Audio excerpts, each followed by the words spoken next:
with the Nautilus and Rek'Sai, which again is an early game spiking and ganking jungler as well. Okay, that's super easy to remember because EDG have been slow.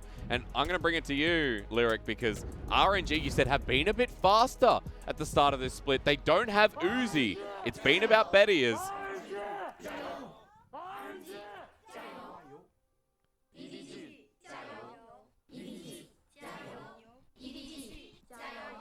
We've got to give the fans time. No, you know what I love about that? What? I thought it was very fitting for the stylistic play of these teams. You have the RNG fans like yelling and going crazy. We were talking about with accelerating. You have the EDG fans very calm, cool, collected. Hey, we have expectations here.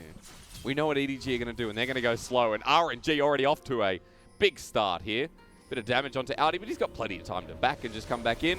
No summoners were burnt in that engage, so back to square one. Now, as I was saying, you mentioned to me before broadcast that you think RNG are a bit faster this time around. A bit faster than we normally expect from a team that was so centered around Uzi. Xiaolongbao has been very good about finding these early aggressive options on the map. Ming with Betty. Betty feels very comfortable just kind of sitting in lane and playing back. That's what he was known for early on in Flash Roll, is where Sword Art would really want to roam around the map. So we're seeing Ming now make more aggressive moves toward the mid and top side. We don't really expect that in this lane where he is on the Senna, but still.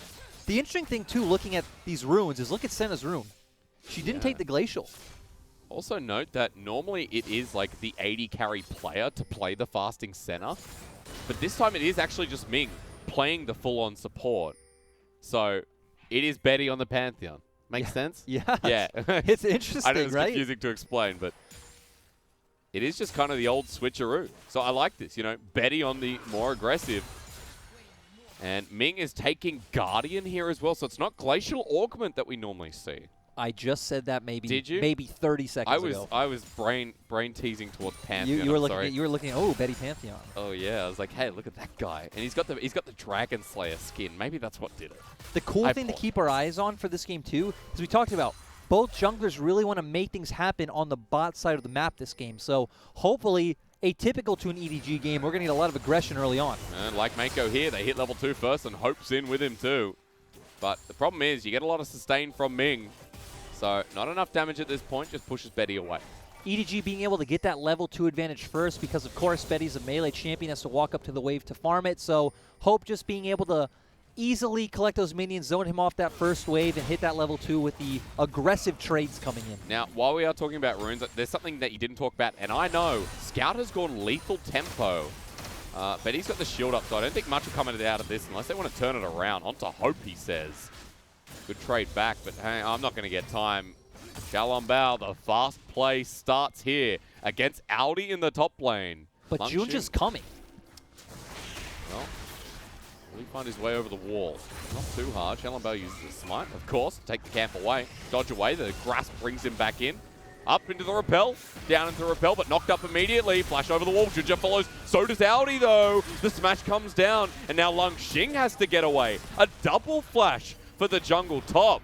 So good for EDG. Great play coming out of EDG. This is why we set up that neither team really wants to play around the top lane. Xiaolongbao trying to set up a dive onto Audi. Doesn't work out, gives Junja time to respond, and then being able to blow. Both teams end up blowing 2 summoners, but EDG coming out with a pressure advantage. But for Lung Xing, I mean, he backed away in lane while we see a trade bot. That's cleansed forward. What? Hope, confidence, and against Ming, and now he has free reign. Mako looking for the engage, but flash away as well. Didn't expect that one, but EDG with first blood. This is not good for the side of RNG when you draft something like a Pantheon, which is really geared towards the early game. Just really start falling off after 2-3 items. And EDG's bottom lane, again, we don't know them for their laning strength coming out ahead. Betty as well. Remember, he took Ignite in this lane, so it's not like he can TP back, nor does he have the ultimate. Hope gets the shove here. Xiaolongbao nearby. But if Mako stays, this will be super greedy. Now they see him. How do you dodge the Elise? No summoners except for Mako with the flash. He doesn't block for his AD carry, but now maybe he could die as he flashes away. The dredge line gets him out. Hope's still in a bit of trouble, but just walks his way through. A close call, and now all summoners gone for Mako. Close call, but you at least now know where Xiaolongbao is on the map for EDG, so they can start planning and playing around this. And we're really seeing things for RNG fall apart. Yep. But we talked about it would have been nice to see Xiaolongbao put some early pressure towards this bot lane, start getting this Pantheon snowballing, went towards the top side, lost out there. Betty and Ming just losing in the straight 2v2 could be because he's on this Pantheon and isn't as comfortable as he would be otherwise. And he sends CS down. Look at the gap here already building up as Hope came through and got the kill on top of it. Vampire accept the longsword. And while we look at one advantage, we look at another in the jungle. There's 10 CS lead through there for the Rek'Sai, who is now invading towards the blue side. So for Lungxing, you talked about him being on an island. Now for Junja, he has that possibility to go where he's most comfortable, which is the top lane. Very true. He was very comfortable going for this invade when we just talked about Xiaolongbao showed on the bot side of the map. And here he is. Lungxing can't get the barrel off. He can't get the movement speed. He's knocked up once again. Pulled back in. Run away! Because Audi's going to kill you. 3, 2, 1. And there he goes. EDG control this early game.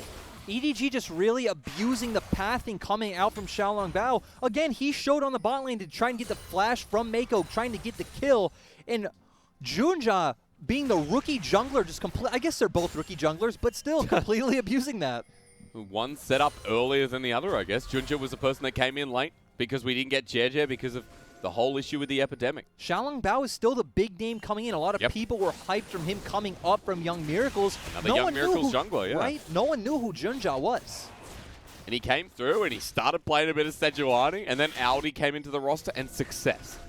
And EDG playing off that success. Now, taking track of the game here as Dragon's going down to RNG. Just note that there's still a lead in the jungle individually. Junja has that level advantage. He's got double longsword. If Xiaolongbao is spotted out here, he's dead. Junja's going in.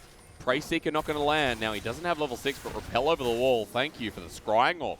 Shouts XLB as Junja asserts dominance and takes away the Scuttlecrab. Still, RNG were able to get that dragon, so they feel okay. Okay.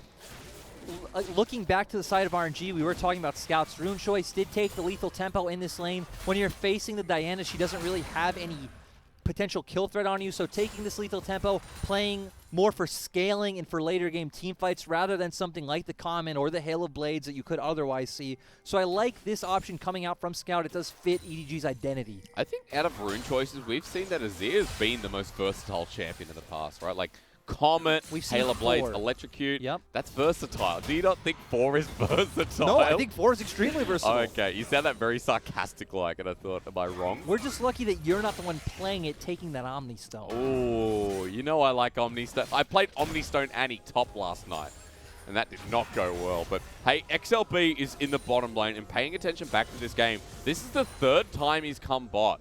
So he's committing a lot of resources down to this lane while Junja continues to farm. RNG drafted Pantheon and Elise. Again, you have point-and-click stun to set up for that cocoon. This is what we want out of Xiaolongbao. They really need to start get this bot lane ahead. But Hope has cleanse and level 6. Mako walking in. XLB hasn't been spotted out yet. The root's going to land on the Mako. XLB now finally coming through. The cocoon lands as the gangplank barrage comes down, but Mako's out. He didn't even use a summoner. Ultimate XLB's presence. Did we even see a cocoon? We saw it on Mako, but no damage done. Aftershock's so good. And Junja's level 7 now. Yeah, Junja feeling really good on this Rek'Sai, just getting so far ahead from RNG's kind of missteps. And again, calling into question the drafting coming out from RNG. They did set up scaling options in their soul lanes, but setting up a bot lane that's very hard to execute around. And look at this. I mean, Moonfall's going to come through from Xiaohu, but you know, Scout has that ultimate available, and so does the jungler. He goes in a little bit deep. Is he punished? No, the repel up, down. XLB flashes away because Audi's in as well. Xiaohu now getting caught out. Xiaohu with a very greedy roam going over to check that blue buff and see if Junja's there, but EDG has pushed in the top lane. He gave room for Scout to push the mid lane, and now EDG's bot lane heading up and taking this Herald. And that ward was in the Herald pit. He knew Junja was there. So EDG are getting absolutely everything, and this is absurd. This is an early game I would not expect from RNG. We came into this series thinking, okay, this could be a 2-0, a quick 2-0 for RNG off of their amazing performance against JDG, where they pretty much just slapped them in 2 20-minute series. And even coming into draft, like on that aspect, we talked about EDG pulling back and just, you know, playing the pacing game, playing it a lot slower, where RNG were going to be bringing the tempo to this. But so far, EDG are matching really, really well. And this just goes to show you why in recent weeks, we've been talking up Junja, we've been talking up Audi as well, how these guys have been fitting into the already EDG roster that started out week 1. It just feels like these players really gave EDG a system to play around. Junja knows his role, Audi knows his role. They give them more versatility. We've seen in the first few games with Audi, we saw EDG heavily focusing topside. We've also seen some other games where he's fine getting put on a tank like the Mordekaiser, like the Maokai, sitting back and letting Hope and Scout get the resources. Because if we look at this game, even though Audi got that kill on the top side, look at mid. Scout has had resources, he's had pressure. He now gets a kill on blue buff, while Junja has the rest of the map to play with. And the mid shove here from Scout means he can roam down, he can pay more attention to this bottom lane that we talked about earlier on that RNG really need to accelerate. RNG's bot lane also, if we look over at their items, let's ignore the items though. Oh, Mako, we're not going to see Assassin Nautilus as we saw the other day. We did. We saw that from Maestro. I'm never going to forget that. Just jumps over the wolf pit. Gorgeous stuff. But at least you now spot out XLB once again. The 30 CS under jungler from RNG, who's hit level 6 finally, but is still 2 levels behind. And you look at the vision that EDG's now acquired towards the bottom lane. I also want to move over to RNG's draft where, you know, it is pretty strange kind of mixing these scaling and early game options, things like the GP and Diana with the Elise. But RNG has been drafting pretty much like this, all split, just kind of constantly throwing in different champions that don't thematically fit together. So it's not strange from RNG, and it's not something we would typically criticize. But when we look at this game and them not able to execute, let's take a step back as EDG posture for a dive. You are right, though. It does come back to when they can't execute, it just looks horrible, right? And coming into this series, what we wrote down as our narrative was that Xiaohu was unlocked. That Xiaohu with the 33% damage, if I'm not mistaken, here on RNG, or at least it's above 30, is such a high, absurd number that he would never have with Uzi on this roster. And then sometimes they can get away with drafting stuff like this because of the performance of this mid laner and how he's able to influence the rest of RNG. And how this team as a whole is so good at using pressure and spreading that pressure across to other lanes. But then we see games like this where, again, their draft isn't very cohesive. We see one failed play in the early game with Xiaolongbao trying to dive top, and then he just continuously kept showing on the map, giving EDG information, and Junja played around that so well. And look now, he's got his tunnel system set up in the bottom lane. He's got Rift Herald as well. He'll get rooted down, but that means nothing. XLB knows he can't face off against 4 versus 3. The Diana on Xiaohu in the mid lane can do nothing here. Scouts even roam down. Rift Herald gives all the gold to EDG. They're up 2,500. Great play by EDG, not feeling pressured to do anything right there, because we talked about the scaling options are on their side. They have the Azir, they have the Varus, they have a nice tanky front line in things like the Mordekaiser and the Nautilus. They know, hey, we just get some gold onto our carries, we back off, we take this slow, we play through Scout. You've also got Hope on the side there as well, with a Blade of the Ruined King almost completed. And what do you have on Betty? Phage, Kindle Gem. I was going to point this out before. This Pantheon is not snowballing the way he'd want to, maybe getting some early lethality and really playing this as a kill lane and driving this game forward. Fell behind early, going for, again, still a nice damage option in the Black Cleaver, but a lot more defensive, a lot more about getting that beefy tankiness in your kit and not getting blown up. Because you've lost lane so hard, you just lost your turret in under 14 minutes. Now RNG, it's about the question of finding your way back into this game. Because even though there are some scaling elements we talked about here in RNG, to put it simply, EDG with this pace, continue forward, and in the next 10, 15 minutes, things looking pretty clean with 800 gold picked up from plating. Put all onto Hope and Mako in the bot lane, you feel really good. On the opposite end of the spectrum, Longshin getting some plate gold in the top lane makes you feel okay if you're RNG. He does have that Triforce, which is obviously GP's first really big power spike. Just across the board, we're starting to see first items come out all around, kind of getting ready for these Herald and team fights. Herald up in how long? We just saw one put down towards the bottom side. A couple more minutes and a couple more for the Cloud Dragon as well as we change Summoner Rift sides. Hope and Mako going topside with Junja shadowing this bottom lane. Scout also freedom in lane as he keeps shoving and moving with the jungler of EDG. This is just what's going to happen when you're playing the range melee matchup. Azir versus Diana. She will constantly be pushed in. Again, is an assassin, becomes a lot more of a threat in the later stages of the game. And as we get to these fights, it's really going to be about Xiaohu and Betty jumping in together, Longxing laying down the cannon barrage to slow the carries of EDG and trying to blow up Azir, blow up Varus, and come out ahead. Spotting around this Rift Herald now the next play. Because right now, no one's blowing up anyone of EDG. Nash's Tooth, the first item, just to note here on Xiaohu's level 11 now as well. Nash's for Nash's in that mid lane, but very standard. Very, very standard. And I think we have to look at, in front of this Herald, just again, how much EDG have put priority on Vision. Because something I came into this series wanting to talk about is that for both these teams, their ward clearance is really, really high. But for RNG and EDG, some of the highest wards put down in the league right now. 3.5, 3.6 wards a minute. And EDG make a good job of clearing that out as RNG try to push towards this Rift Herald. Looks like RNG are just going to contest, though. We talked about there does need to be a bit of setup there for RNG side. They need to have some vision so Xiaohu and Betty can get onto the carries of EDG. We need to have a good cannon barrage come out from Longxing. They don't have the tools to set that up. EDG gets this Rift Herald scot-free. And EDG haven't been impatient. Perfectly set up. Guys, I forgot to get that in. All right, now I'm back out. Hey, that's one word you definitely can never use to describe this iteration of EDG. They're not impatient. They are not impatient. They've taken this nice and slowly and reacted well when RNG had tried to force the issue. And now look, 40 CS up in that jungle. Xiaolong Bao coming back into this game hasn't really ever come close to this Rek'Sai. As Betty, he might be in a bit of trouble. He walks into lane, but he's going to regret this one. Junja coming in as well, super easy to dive. And you got the CC chain effect, blocks some of the damage, but now the rest comes through. Mako goes Goldeners. Yep, under turret, the cannon barrage.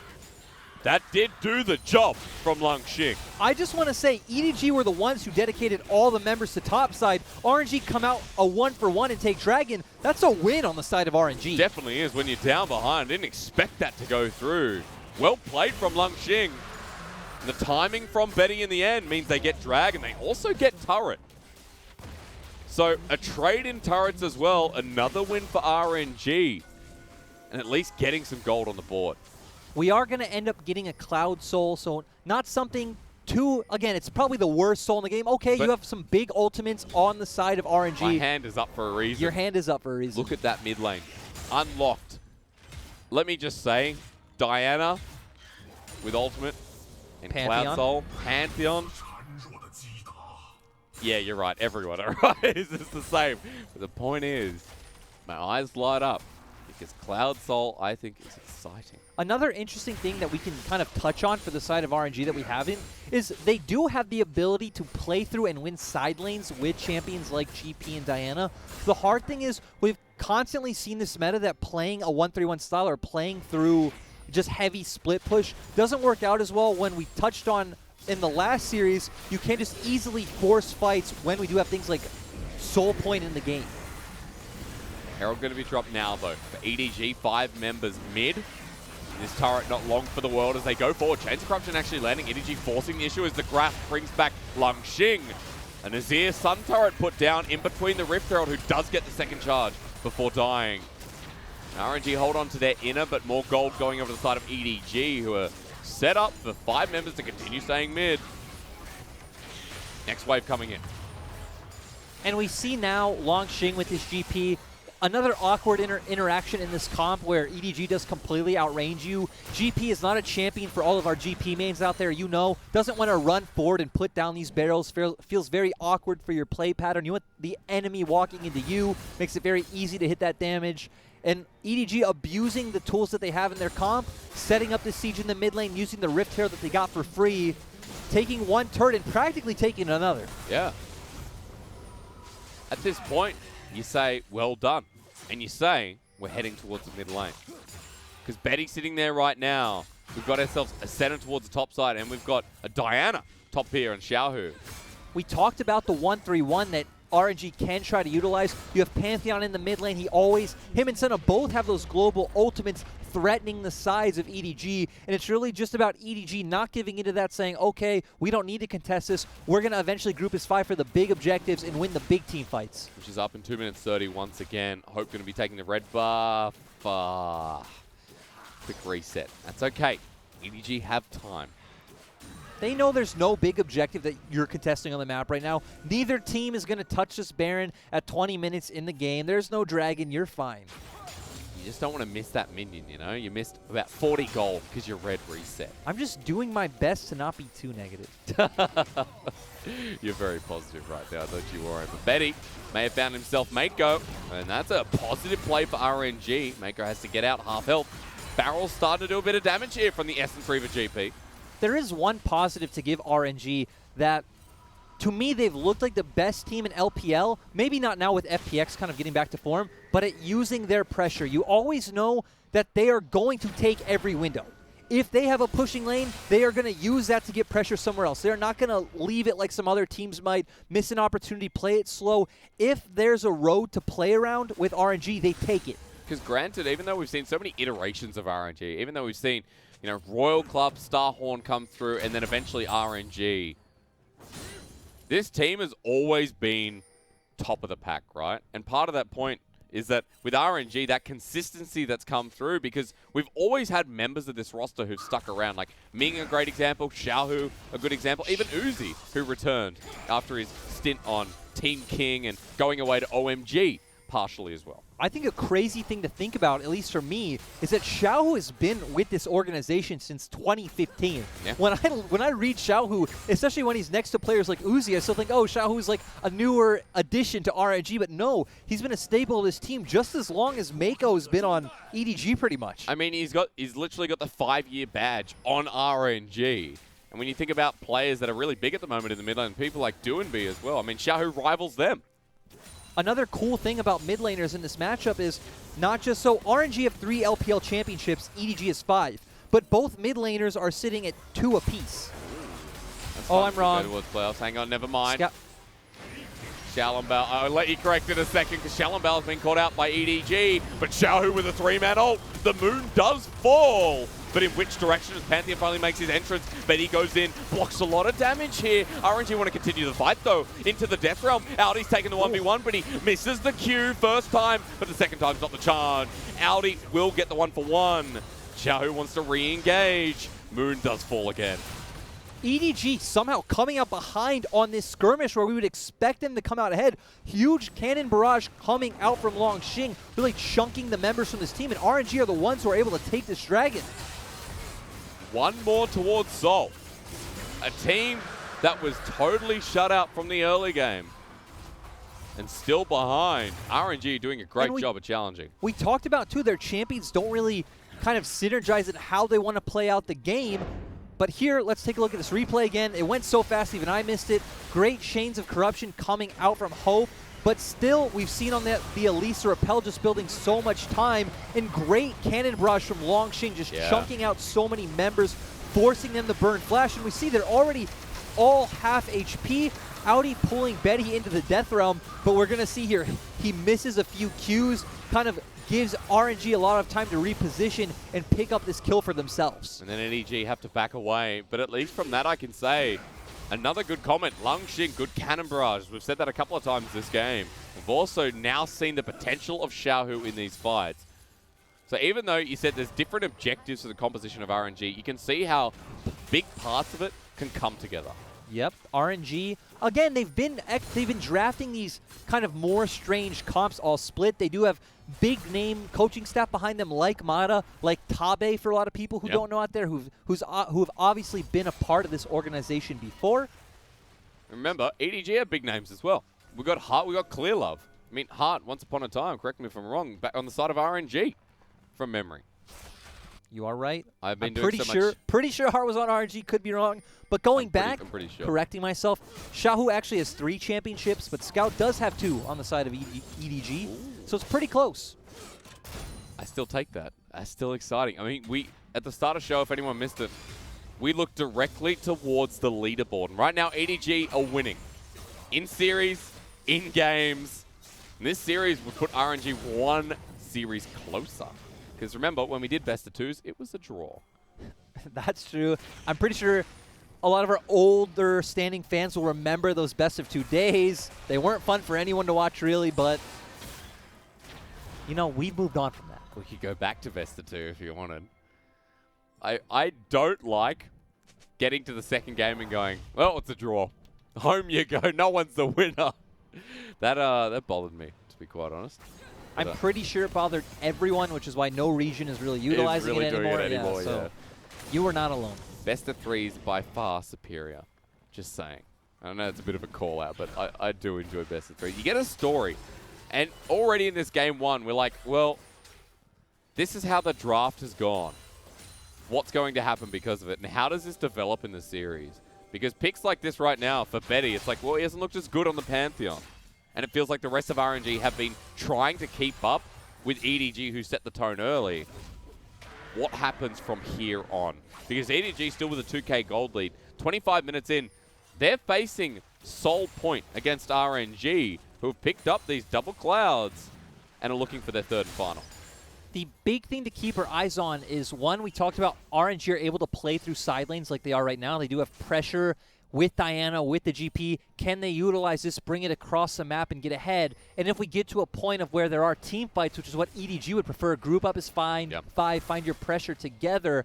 It comes down to, in my opinion, Longxing. If he can land a really good cannon barrage, all that damage we already saw, and the slow, which gives Xiaohu and Betty the opportunity to try to get on the backline, and then all the sustain coming out from Ming's center. I have a lot of confidence in that. Longxing has already been really pristine with these ultimates. It was a topside trade that has put RNG kind of back in this game. With a dive came through from Junja, the kill goes over to Longxing, where Betty survives a little bit longer than expected. So RNG, after a rocky start, is still into this game. And even now, contesting vision that they had no business contesting 5-10 minutes ago. The cool thing about their comp with playing around like River and side lanes is, again, even when it looks like it's Xiaolongbao alone contesting vision, you do have these global ultimates from Betty, from Ming, making it so that they can always be there. You do also have 2 TPs in your composition as compared to just 1 from EDG, and Audi's TP isn't even up right now if EDG decided to contest vision on top side. 30 seconds as well. Just don't forget that Audi is here without the TP because he wants to be in front of Dragon. But at the moment, EDG look at key items that have been built in a slower series that we expected. Hope towards 3 items.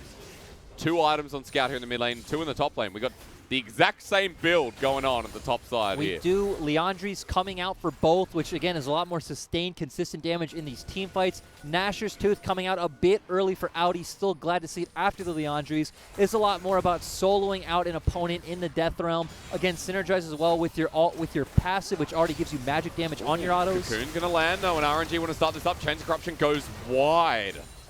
Ultimate down from Hope. And now RNG confidently walking into River for EDG. They're going to have to play this one back. Audi, though, wants to go forward into Xiaohu. He pops the ultimate as Betty into the backline. He's a little bit deep, but eventually jumps forward onto Hope as the ultimate divide from Betty sends him backwards. EDG survived for now with the Moonfall onto 2 people before the second iteration of that ulti. EDG get handed that one. RNG kind of outplayed by Scout. We talked about how RNG really need to be able to engage together as a unit with Longxing's ultimate being key, but Xiaohu was cut off to the side from Audi, so it was hard for him to get on the backline of the fight. EDG's composition got a really good formation, which has allowed Scout and Hope to deal their damage freely. And we're seeing that confidence we saw at the start of the game here from EDG. Show me Xiaohu, because you mentioned this. We talked about it. We need him diving on the backline in unison. Gets caught out by Audi. We see Pantheon left jumping in alone. Great Emperor's Divide. And this is what we want to see from EDG's composition. Give it room to deal the damage necessary. They do that. They come out ahead. They take the Drake. It's like EDG were also waiting for Xiaohu to make that engage play with the ulti. And then sprung everything on him in that last moment. Dragon Soul denied. The biggest part of that play here from EDG in game 1. Still 2K ahead. And still, across the board, this game, you'll have to say that EDG do look better. And they got that full 5-on-5 fight a little bit earlier than expected here. The thing I like about what EDG's doing is they're doing what we've known them to do. They're taking these games a bit slower. Even their advantages in the early game came off abusing the information that RNG gave them, and they're using the tools of their composition well. And a team like EDG, you wouldn't expect us to say that with people like Junja in the roster and Audi facilitating this top lane. Let's also talk about how impressive their resume is this split. They 2-0'd E-Stars and 2-1 JDG. They're taking down a lot of our top teams in the league. EDG, a team that we didn't expect, also against E-Stars. They gave E-Stars that first loss, remember. That's super impressive. The team that was undefeated until then. The thing I liked about that series, too, is it showed that they are very cerebral. They said, hey, E-Star play a lot around bot side. Let's get a TP mid laner. Let's get a very safe support and jungler so they can't find these dives in the bot lane, and they adapted. So EDG showing that opponent to opponent, they know how to prepare. And from there, it has been going up and up, right? And you talk about preparation against E-Star, we saw that clearly. But we also saw even a loss against Rogue Warriors was there, JDG, Vici. As they start this Baron off, they seem to have prepared for RNG. They know exactly what they're doing as the Cannon Barrage comes through. Now pulling the ultimate out. Junja is low. We'll see if that preparation continues throughout. Betty comes in with the ultimate. The darkness comes through right through the middle. As Audi positions as well. They drew teleports. They drew double TP and an ulti from Betty. It seems like RNG were really split on that call to where we saw Longxing use that ultimate really fast. If they wanted to engage, maybe they could have held it, let those TPs come in first, but they dropped the Cannon Barrage. Xiaohu starts TPing first, gets in there, and we see EDG backing off already. RNG can call that a win right there and let Longxing push through the bot lane. For some reason, though, he decides to channel his TP later. GP not really a champion that's going to TP in and, you know, change the dynamics of this kind of fight, so RNG shot calling looking very split. A question again, with a change in dynamic, with Uzi not there, with the change in jungler this season that we have been exploring a little bit recently. And another thing I want to turn our attention to is back to the items, where we see another core item coming out on a lot of these members. Xiaohu picking up the death cap, which of course is huge for this burst. Longxing finishing the IE quite some time ago, so his barrels are going to hit like a truck. And even on the side of EDG, we see the Dead Man's Plate for Audi, very typical, and more safety coming in for Scout with the Zanya's Hourglass. And he's got a blasting one in the inventory as well. Now, note, I mentioned the items for Hope too. He's been at 3 for a while, so with the stopwatch, with the red ward in hand, I assume there's going to be enough gold for a 4th item coming very shortly. Possibly the GA with the stopwatch already there. True. Maybe the only thing that's a bit atypical is seeing Pantheon go so like defensively, but that is just kind of from what happened in the early game with him falling behind. You say different. I see a Dead Man's Plate 3rd on Audi, and when I see that, I don't expect that from our Mordekaiser tops. And Dead Man's Plate is more of a 4th, 5th item coming out for Mordekaiser. Okay. Hey, they're doing this on a ward though. So Junja has been tanking this, and now he has to leave. But you can see EDG really cocky around this Baron. But it's also like you've talked about with Vision. RNG been so good at getting these like sneaky little wards that constantly catch EDG out on what they're doing. RNG have the most placed wards in the league right now, if I'm not mistaken. Almost at a 50% clearance as well. I like my percentages here today. But RNG as well. If I said cocky around Baron, you can see RNG have been pretty cocky around this bottom side. Longxing now level 17 on the GP. Feeling pretty good. If he lands that barrel chain, when you talk about him getting room to set up, if RNG can do that here around Dragon, then Longxing has an opportunity. Okay, that one wasn't connecting, but we'll see the next one coming through. Dredge line into Repel. Mako may have an opportunity here as Chains of Corruption misses again from Hope. Junja! Yeah, that's right. Tunnel out. Jesus, that was not the smart play. We've talked about how EDG want to kite back with these fights, not tunnel in. Tunneling is a very overly used word in this scenario, as he hasn't been spotted out in the brush. Betty now face checking. They see the wreck side, but he's getting information as Dragon has started, and Mako's starting it with the engage here onto Betty. He's frontlining for now the Pantheon a little bit tankier as the ultimate comes through, and the barrage set down as RNG pushing forward here. Audi tanking up with that Dead Man's Plate. He's cocooned, but no follow-up. RNG are not low. EDG are. The great thing that fight was keeping your eyes on Audi and seeing how he zoned Xiaohu out of that fight. It's not over. He has teleport available. He's backed away. The flash forward here from Xiaohu. No! That ultimate doesn't connect as Betty goes into the backline now with the flank, but Audi's rejoined the fight. The Empress Divide is there. Scout has already taken down his mid lane counter, and Junja comes in for the flank. Rek'Sai at the ready. Xiao Bao getting bullied by Scout, and EDG want to bring back some memories here against RNG. EDG coming out on top on this iteration of the rivalry. We talked about how RNG need to coordinate these engages, and they just couldn't do it. Scout saying, I'm the superior mid laner, 5-0-1 on this Azir. That was beautiful to watch. Multiple fights on every front. And one thing is for certain, this new EDG roster is going places, and they're going right to Baron. We were questioning what roster will this team bring out today, and we've seen Junja and Audi have been working. No reason to change a successful recipe, and they're looking to, again, add another big name on their resume of this split. Baron goes into the back pocket. And gentlemen, ladies, EDG have a very significant lead off the back of this play. Xiaohu starting it off poorly. Xiaohu trying to get in there, Hope using that stopwatch so he isn't able to get on the back line. Again, we see Betty end up on the backside. They weren't able to coordinate that engage. And here we see two very opposite fights, Scout living on one side and Audi doing so much work on this other end. When RNG's carries are split up like this, it's very easy for EDG to deal their damage. You never see a Mordekaiser ult a GP because of the orange. Orange gets used, and then Audi's right in there with the blast cone over the wall. So really nice coordination. A word again we didn't think we'd use, but it's looking like a coordinated front here from EDG in game one. 36 minutes in. The gold lead, massive. They're now on Soul Point as well. They've already got the double cloud to facilitate that. Gold lead's massive, and not just that, we talked about the scaling in EDG's comp being Constantly, so good, and we were talking about Cloud Drake earlier, Cloud Soul earlier, with the ultimates on the side of RNG. But EDG has a lot of good ultimates would benefit from that movement speed as well. Things like the Varus, the Azir, the Mordekaiser. If you go into the Death Realm with Cloud Soul Mordekaiser, The you don't movement escape. speed, Yeah. It's a nightmare. He's not going to miss those obliterates, and he's going to get the damage for only hitting one person. And it's going to be a ton. He's unkillable. He's got a Spectre's Cal. He's going for the tank items from here on because that's all he has to do. Run at the side of RNG. And EDG as a whole are doing that right now with the Baron buff in hand. Inner turret going to go down. Look at this Audi moving between vision while EDG pressure buff. I like it from Audi. I especially like it with his build. Doesn't need no Oblivion Orbs here today. No. He has the damage. He has the bulk to take you down in the Death Realm.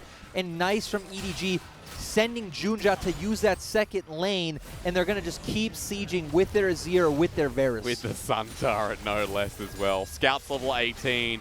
Audi's level 18. Another thing to mention is RNG don't have the best wave clear. They only have Longshing's barrels. That's right. Against the Baron minions, Pantheon does nothing here. Pantheon does nothing. Diana does nothing. Senna does nothing. And against Scout, how do you set up barrels? GP hates this a lot. Mako gets a dredge line once again. The final fight on the horizon here, it feels like, with EDG's positioning around this base. I do feel like it's going to maybe slow down. Actually, let me be honest. We've No, seen them still push. It's not slowing down. Change the corruption here onto Betty. The obliterate with Grasp of the Undying on Audi. And the poke damage coming through here from EDG might be enough to push this turret down. RNG are going, where did this go wrong? Of course, we know the answer.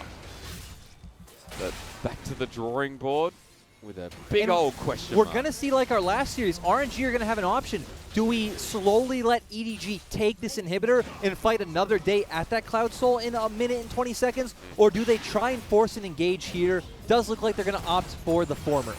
Okay, you got those global ultis up and available. You got a big level 18 GP and Xiaohu the same.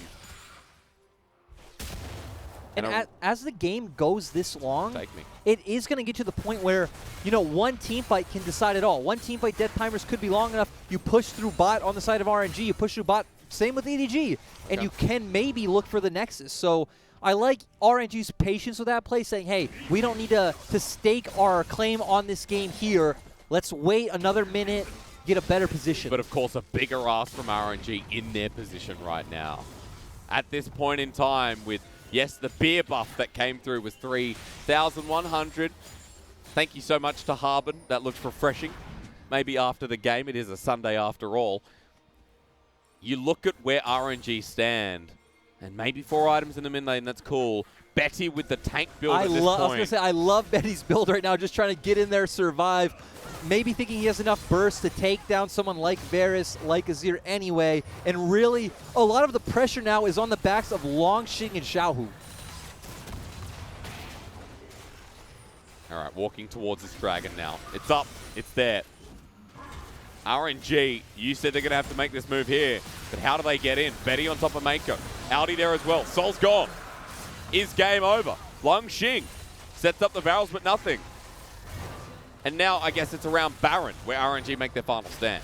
RNG slowly posturing like they were going to make something happen, but the DPS coming out from the side of EDG with Scouts Azir, Hopes Varus is just too much. And again, the windows for RNG to make anything happen are really slowing down. They're really relying on a mistake coming out from EDG at this point. Because EDG are relying on the mistake from RNG. You can see looking for Xiaolongbao and Xiaohu. In the enemy jungle, there's Junja there, and really dangerous backing spot here from Betty, but he gets away. Really lucky that EDG just didn't happen to walk by. We'll place a ward down at the same time. But either way, we go back to square one, 45 seconds, but a Cloud Soul in hand. Now I'm waiting. Looks like we're waiting, RNG's waiting, EDG also waiting. The Baron should be up soon, so again, it's going to be up to RNG. Do we let them get another Baron? Which they probably could end off of as a siege comp. I feel like you were right. Baron really is where RNG is going to have to step up or shut up. But I feel like EDG aren't going to let them stop talking here. Junja posturing aggressively, spotted out by a ward. Audi the same. As Longxing going to be taking away the red buff here. But as EDG, you don't need to do this. You have inhibitor down in the bot side. You can use that pressure to try and force Baron. They say no, it's the LPL. We do what we want. The usual hit. As Sun Turret's going to go down, and that means EDG have the space. They can walk towards this objective. RNG are taking the outward path to get there. I also like the more magic resistance focused builds coming out from EDG with the Spirit Visage from Junja. But here, are you ready? The Cannon Barrage goes down onto the Baron, but EDG already off it. Chains Corruption finally lands here from Hope. Slows down the play. The Cannon Barrage gets them off of it as Longxing is spotted out. The Sun Turret glitching on top of Ming right now, but EDG say screw it. Let's just go mid. EDG took a long time to get set up on the Baron. Or not. It gave Longxing time to go clear that first super minion wave bot, but now EDG, again, look at that wave bot. They're able to match this wave and use it to pressure Baron. RNG have a choice to make. And this is going down pretty damn quick, so the choice is yours, RNG, as Audi zones them out. Cocoon misses. So does the tether from Ming. The range comes through, the darkness on top of Baron. Who gets it? It's the Rek'Sai. And that's all they need. EDG turn for the fight on top of this tanky Pantheon. But Lee's left by himself, flashes out and dies. Audi takes Xiaolongbao into the Death Realm. And EDG bring it all back on top of RNG. Ming destroyed by the tanky Maud. And so are the rest of them. EDG get the ace. They're walking it into the blue side. This matchup going all the way back to 2014. We talked about that EDG are ahead in game score, ahead in series score, and showing once again that they will always be competitive with RNG. Even with the roster changes, RNG fall asunder. In game one, EDG truly outclassed this team.